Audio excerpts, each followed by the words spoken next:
Thank you, Jim. Good evening again. Rob Epstein, City Attorney.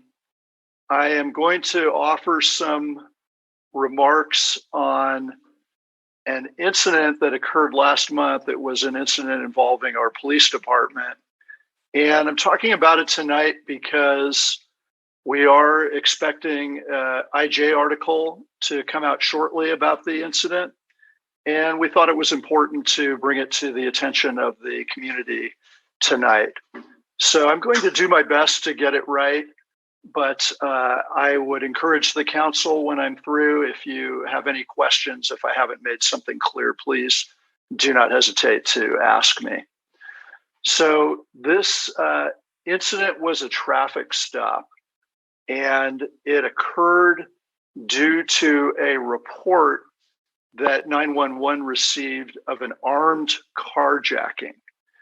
And so the incident ultimately involved a person who was pulled over, and this occurred on Highway 101, and the person was black. And it's important to note right at the outset that when this individual was pulled over, none of our officers were aware of the person's ethnicity, nor their gender, age, or otherwise. As I said, the officers were responding to a 911 call that had been made just a few minutes before. And that call raised a reasonable suspicion that the vehicle had been stolen by someone who was reported as carrying a firearm. So when this occurs, it's what the police call a high-risk traffic stop. The single officer who spotted the vehicle and thought that he had a match to the vehicle that had been described over the dispatch. There was no license plate that they had. They were just going by a vehicle description. That officer had to wait for backup because believing that the person in the vehicle could be armed, they required more units to respond. And so that's why this ultimately happened on the freeway. And when the stop occurred, the person was required to exit their vehicle.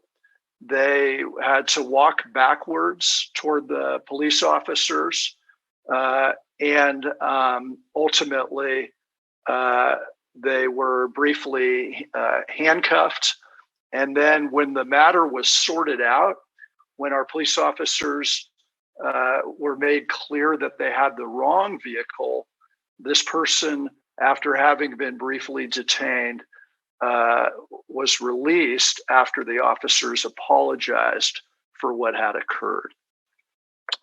I know that Chief Bishop, after she had an opportunity to hear about this incident and review it, reached out to the individual who was involved to express her apology that this had happened, and that this person told the chief that the person had been traumatized by the incident.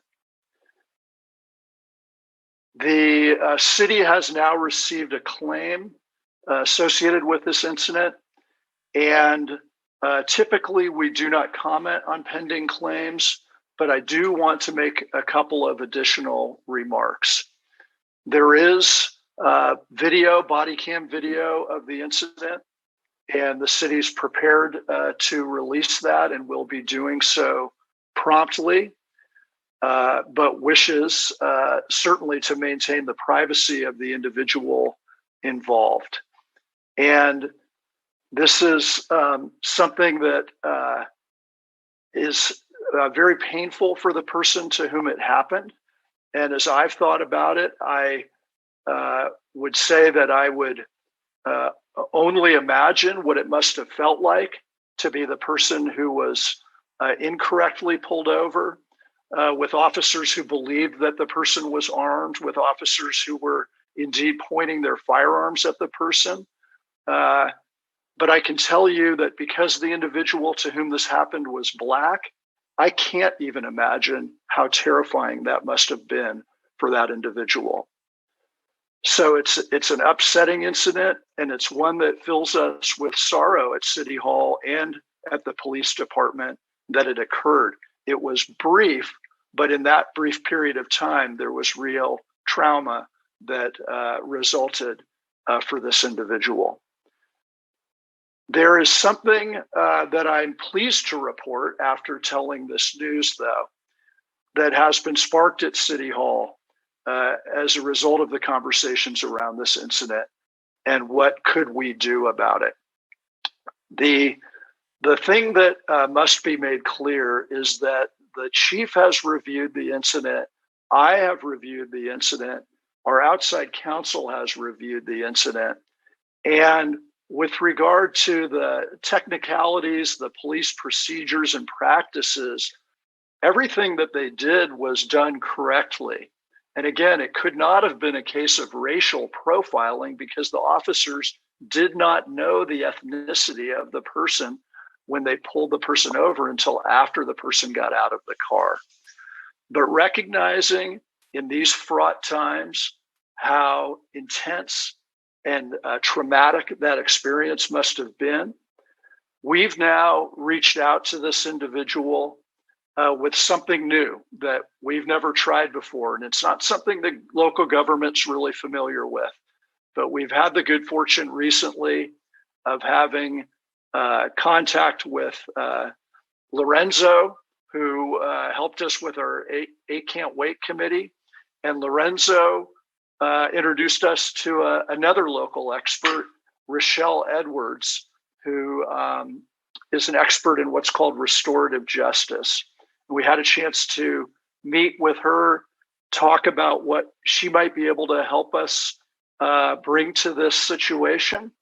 And after that conversation, the city invited this individual to engage with the police officers who were involved to have a session of conversation and restorative justice, with the goals being an effort to gain mutual understanding, to hear one another about what they experienced in the incident, and hopefully for an experience for everyone concerned of healing.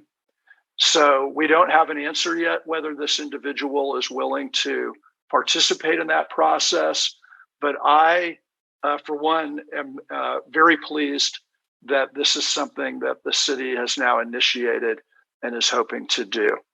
So I'm glad, as I said, to take any questions that the council might have at this time. Are there any questions from the council?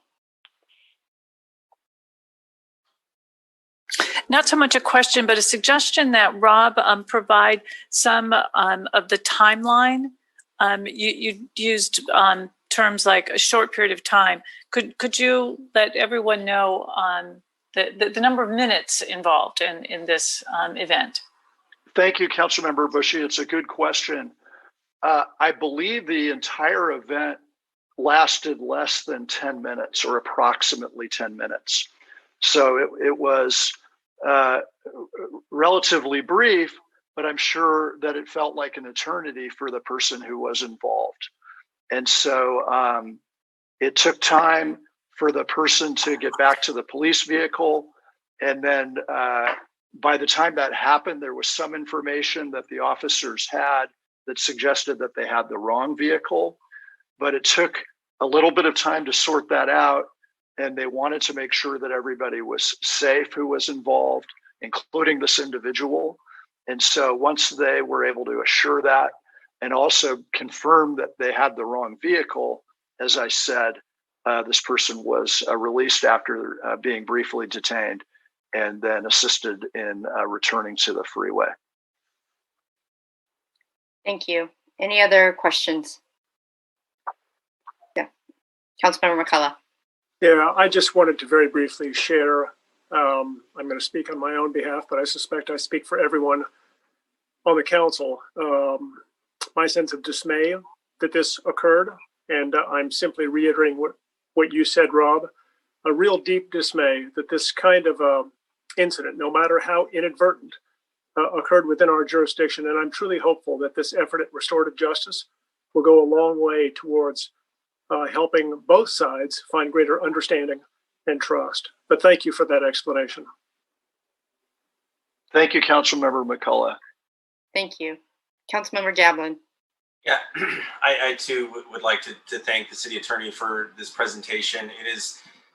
It's really tough on all of us to hear this at any time, but even more now. And I'm really glad that we're taking this step and trying this process with the restorative justice. And I truly hope that the participants will agree to this and we can learn from this, because you know, it's a shame that it happened, for sure. And we can say we see all sides, but we really can't, because we haven't been in that position.